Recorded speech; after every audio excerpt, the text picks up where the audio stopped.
Hey friends, Bree here. Thank you so much for stopping by. Today I am sharing 5 of my favorite Whole30 fall soup recipes. These recipes are perfect as the weather gets cooler and we start to move into cold and flu season. This will nourish you from the inside out. So if that sounds good to you, I hope that you choose to subscribe. If you are new, welcome. My name is Bree. I'm a mom of 3 toddlers. I share lots of homemaking type content. I love Whole30. I also love indulgent recipes, so if that sounds good, hit that subscribe button now, and I hope you choose to stick around. I will be starting off with a Zuppa Toscana recipe, a chicken enchilada soup recipe, a buffalo chicken chowder, a super easy butternut squash soup, and a Crockpot white chicken chili. Everything is super delicious, and I will bookmark everything down below as well as include the original in the description below. Okay, so for the Zuppa Toscana recipe, you're going to need some bacon. I use the Peterson's Whole30 compliant, onion, garlic, some sweet Italian sausage, that is also Peterson's, potatoes. These are the small Yukon Gold. The recipe also called for russet, but this is what I had. Some kale, some chicken broth, and then for like the Whole30 subs, you're using a dairy-free creamer, this Nut Pods Original. Otherwise, just use heavy cream, whatever works for you. And then arrowroot flour as opposed to regular flour, but if regular flour works for you, use that. You will also need a little bit of nutritional yeast. This adds that cheesy flavor while still remaining Whole30 or paleo. So before I get started, I like to prep all of my ingredients, that way I can work as quickly as possible. I'm going to add a little bit of oil to a pan, although you really don't have to do this, and then add in the bacon and let that crisp up.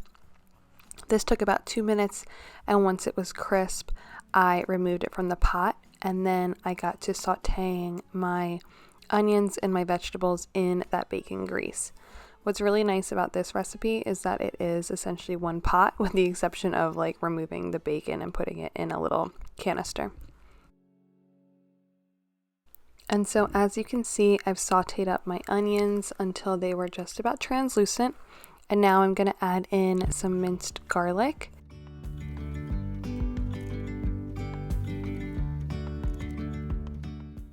I like to season as I go, and now I am adding in my Italian sausage removed from the casing, and I'm going to work that until it's cooked all the way through and there's no pink, using a wooden spoon. And now I am just putting in 2 tablespoons of some arrowroot flour. This is a Whole30 ingredient that is a substitute for regular flour. And what's nice about this is it's going to coat the sausage and almost create a little bit of a roux. I'm adding a little bit of bone broth to the mixture for added protein. And then adding in some more spices. This is a little bit of Italian seasoning. Feel free to add any other spices that you like, but the recipe came out delicious, so I would leave it as is. I allowed everything to kind of marry together, and now I'm adding in that kale. And that's going to cook down just a little bit. I'm also adding in my potatoes here, seasoning again with a little bit of salt.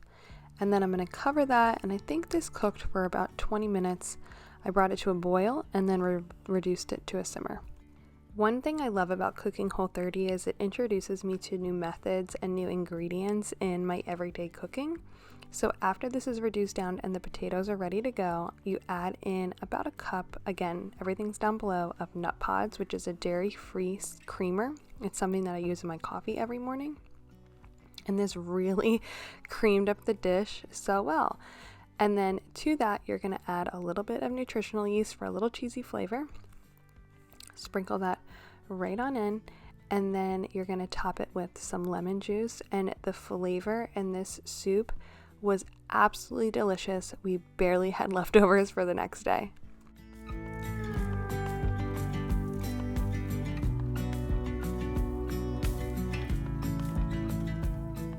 And don't forget to add those bacon bits back into the soup.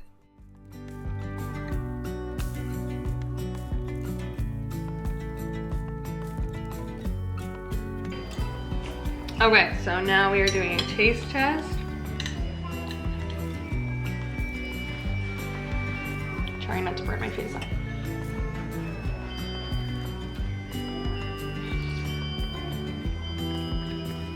Oh my god. I don't know how that came out as insane as it did.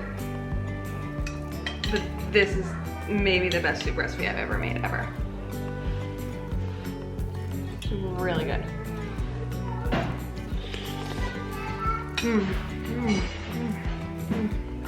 You have to make this one. This one is the best.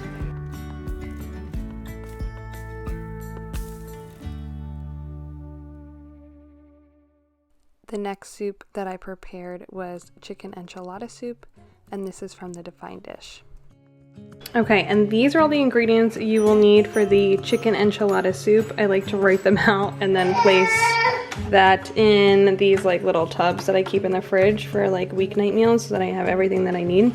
But I did throw everything out so that I can show you what you need. Okay, so you'll need your peppers and onions. This is the spice blend that you will need. And then I'll list everything below too. Some arrowroot flour, salt, pepper, Rotel. These are some green chilies, some tomato paste. This is the only bone broth that I have. It is very good, but it's mushroom. You don't need mushroom. I would just do like regular chicken broth, but that's what I have on hand. Some ghee, and then this is shredded rotisserie chicken, all ready to go.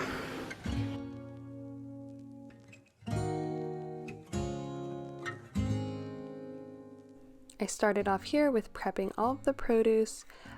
This recipe came together very quickly, which is definitely a bonus.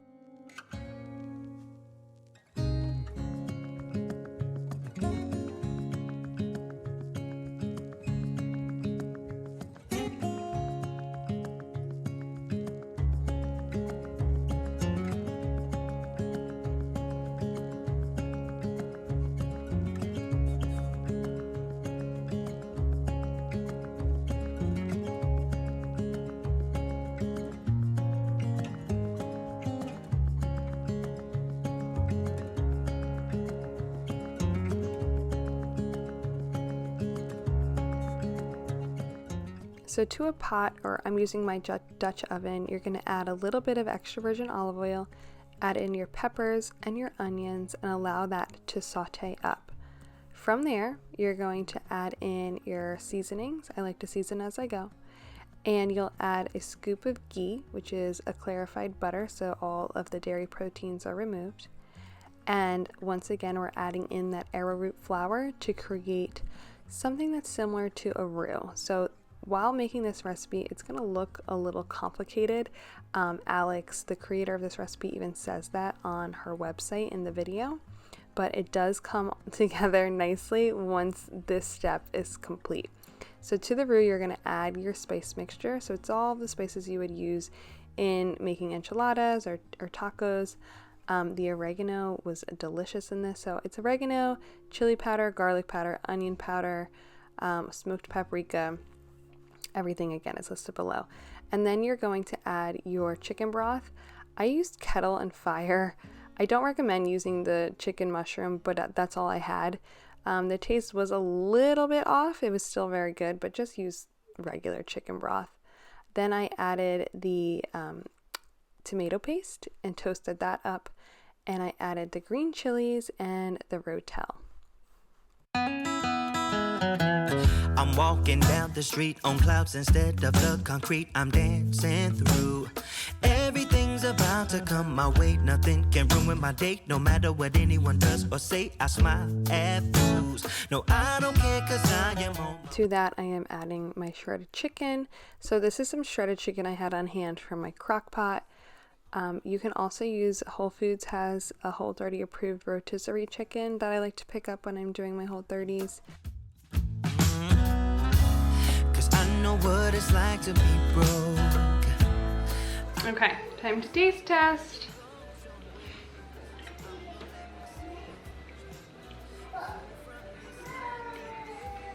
Oh, it is really good. I've got a kick. A little spicy. What's really good. Sorry, my kids are playing, so that's what you'll hear. The thing with Whole30 sometimes is like, I wish with dishes like this you could have like Greek yogurt or sour cream. So I'm probably just gonna put like sour cream, cheese, and like all the other fixings on top, because I think it needs like a little like sour cream, or like, you know, like a little like something creamy. But I mean, it is very good. And for like a healthy soup, it's really, really, really good. So give it a thumbs up. Steady on my feet, I'm gonna rise up. No, I won't stop. It is mine. I'm gonna retest it. I like to add. You want more lunch?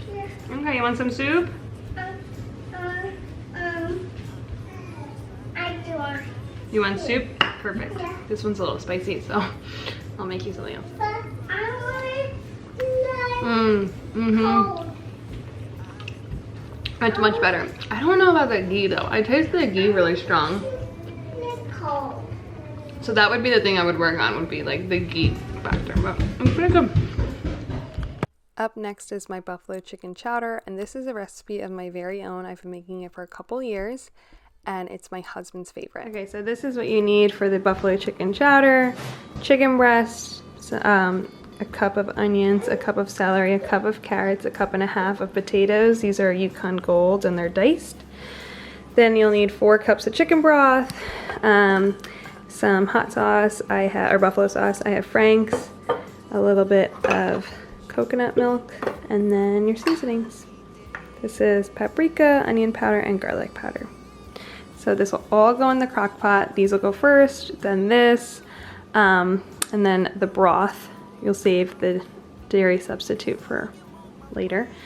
Cook on low for about 4 hours. The recipe that I'm showing you today, I'm using carrots, celery, and onion, but I've also made this in the past with, instead of doing carrots and celery, doing a red pepper and a green pepper, and I also like the way that that comes out, so it truly is to your preference.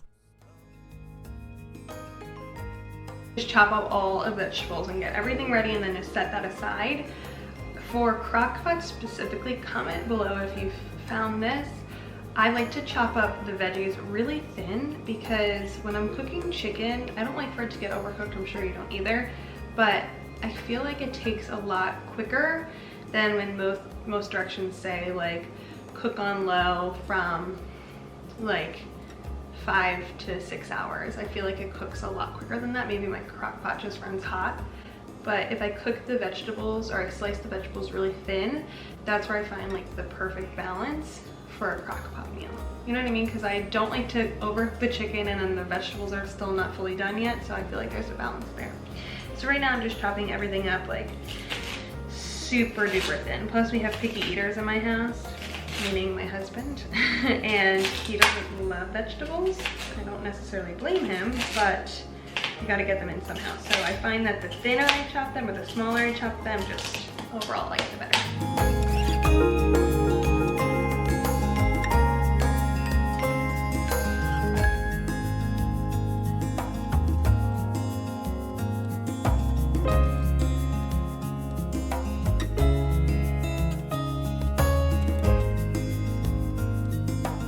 To your crock pot, you're going to add your carrots, your celery, and your onion, and you'll add your chicken breast to the top of that. I like to season as I go, as always.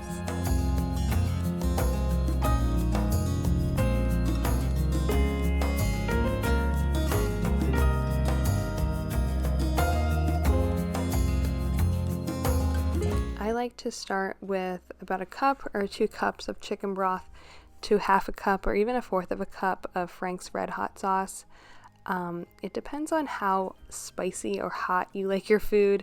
I like things very spicy. My husband likes just a little bit of a kick, so I go on the lesser side of the hot sauce and then I add more as needed. You're going to want to cook that on low for about 6 hours, and then I remove the chicken. For whatever reason, my carrots and onions didn't cook all the way through this time around, so I removed the chicken and covered it again and allowed the carrots, celery, onions, and potatoes to cook a little bit longer.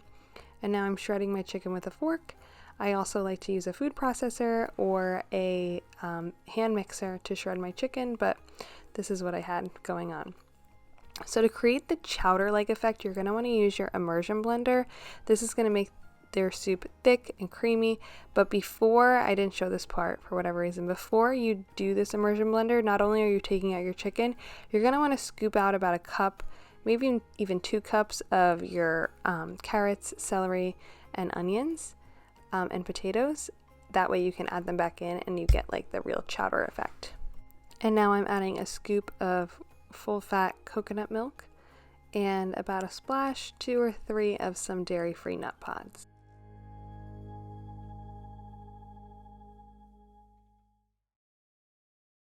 Once you get that nice consistency that is thick, go ahead and add in your shredded chicken and add in the rest of your vegetables and enjoy. Okay, let's do a little taste test. You can top this with like cilantro or even like some cheddar cheese if you're not doing Whole30. But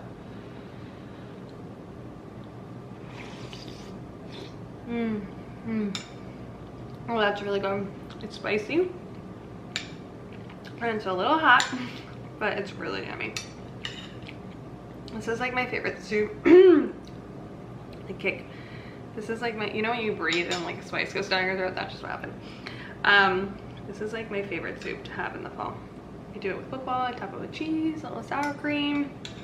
But obviously if you're Whole30, just keep it as is, but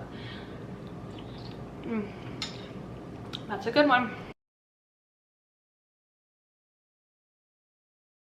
The 4th Whole30 fall soup recipe is my super easy roasted butternut squash soup. Essentially all you're going to do is chop up your vegetables.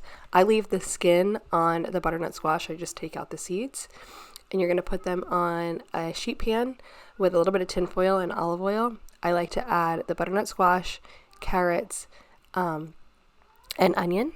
And you roast that in your oven at 425 for about 20 to 30 minutes. Check on it to make sure that the onions aren't burning. So what I like to do is put the onions in the middle of the tray because they don't get as hot as quickly, and put the other 2 on the outside. And then essentially you're just going to put it in your NutriBullet with a little bit of either coconut cream or some dairy-free nut pods creamer. Season as you would. And that's it. It is the easiest soup. It is so delicious. It's completely nourishing, and it can be essentially ready in under 40 minutes.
let's test it out. I added some pepitas and a little bit of cinnamon on top. Good job, baby.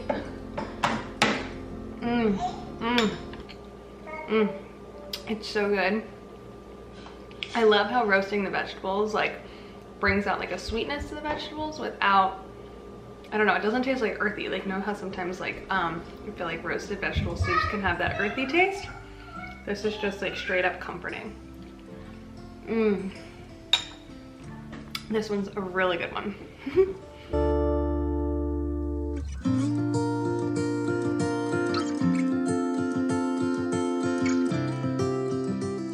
And the fifth and final soup is the Crockpot white chicken chili. What you'll need for this recipe is some sweet potatoes, onions, peppers, garlic, jalapenos, and a little bit of salsa verde with chicken broth, and then a dairy-free creamer or coconut milk and some chicken. So you're gonna want to chop up all your vegetables. I like to chop mine pretty small so that they cook through.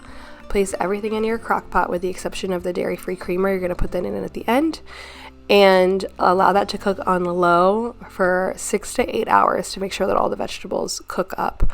And the chicken will shred really easily that way too. But you'll put all the vegetables at the bottom. You'll top your chicken breast and season here with your favorite seasonings. I use salt, pepper, garlic powder, onion powder, a little bit of smoked paprika, a little bit of cumin. I really seasoned this well. And like I said, garlic on top of that. And cook covered on low for 6 to 8 hours. And it is super delicious. At the end, you're going to shred your chicken, and it's going to be kind of like a stew. So you may want to add some more chicken broth or maybe a little bit of water before you put in your dairy-free creamer. And then you will cover at the end and let that cook for like 10 to 15 minutes, and then you'll enjoy it. You don't know how much you mean to me, baby. I can't put it in words.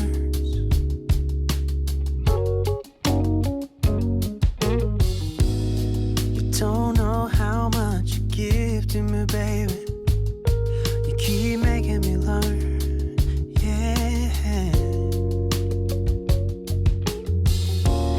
Like a painting hanging on my every wall. Baby, you save me, you give me all and a little more. I can't live without you. Yeah. I can't, no, I can't live without you.